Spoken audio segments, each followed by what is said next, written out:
Hi, welcome to How To Mechanic. Today we're going to locate the onboard diagnostic connector and the fuses. So if you make your way to the passenger side,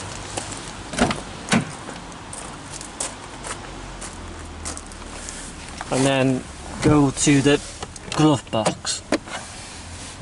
So you'll come across a panel, you'll just push in the button and lift out, and there's your connector.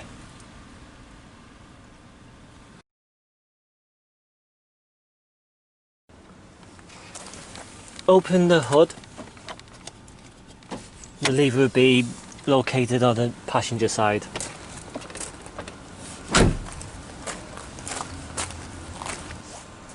So with the hood open, just make your way to the right hand side and you will come across a fuse symbol.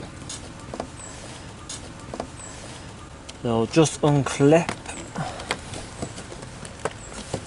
somewhere. There you go.